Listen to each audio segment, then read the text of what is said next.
Do you remember Bobby Batista and Lynn Vaughn? Do you remember the voice of James Earl Jones coming out of your television saying, "This is CNN"?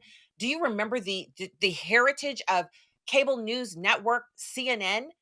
That has all been laid waste under this current crop of non-journalist partisans who only parrot whatever their ideological overlords tell them.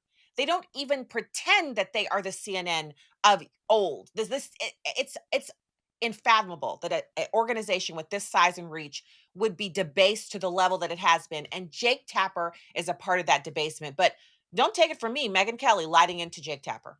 There is a way of pressing a man like that on the actual infirmities to bring it home to him and to the audience, and you didn't do it.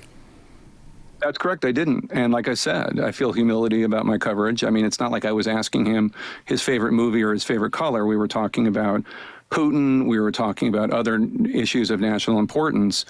But yeah, I mean, of course, I've said I look back at my coverage with humility, and I wish I did cover the issues of age and acuity, but I wish I had covered them much more. And I wish, I mean, of course, it's May 2025. Do I wish that in that 10, 15-minute interview I had with Biden in October 2022, that this had been the only subject because I had then well, it wasn't just that, now? though, Jake. It wasn't just that. I mean, you sat with him a couple of times in the course of his presidency, and these issues were not pressed. Well, there was at least that time, and then there was the time at the beginning.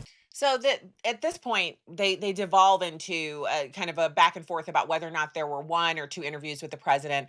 In any case, it's not even that interview that is so important because that was just one opportunity. And you can, as a journalist, sit down with someone and ask questions. And there's all this background noise that people who don't do these interviews don't understand. It's the team asking you, well, what's the subject of this interview, and laying out parameters, and sometimes saying, here's a list of things we won't discuss in this interview. And I've had that happen to me before. And I also have interviewed a president. I've interviewed Donald Trump. So there's a way that the team comes in and you have to respect, and they respect you, and you go back and forth, and then you have the interview. And it is what it is. But Jake Tapper is on television 5 days a week. So he could have corrected on that. He could have sought out Karine Jean-Pierre for additional comment. There's so much he could have done, and he did none of it. And so when I see him sitting there and he's like, I have humility. Who cares about your humility? How about an apology? How about you have regret? How about you have a moment with Megyn Kelly in front of her millions of viewers and just say to yourself, I got this wrong. And it's because I hated Donald Trump and I didn't want to see him be the president again. And that's the reckoning that the Democrat Party has to have. I'm going to keep saying that here on this show in front of our viewers. I'm going to keep encouraging you to share this. Make sure other people see that that's the real conversation that the Democrats need to have. And even if they do, it doesn't mean you can trust them in the future. That's the other part. Sometimes when a bridge is burnt, it's burnt to the ground.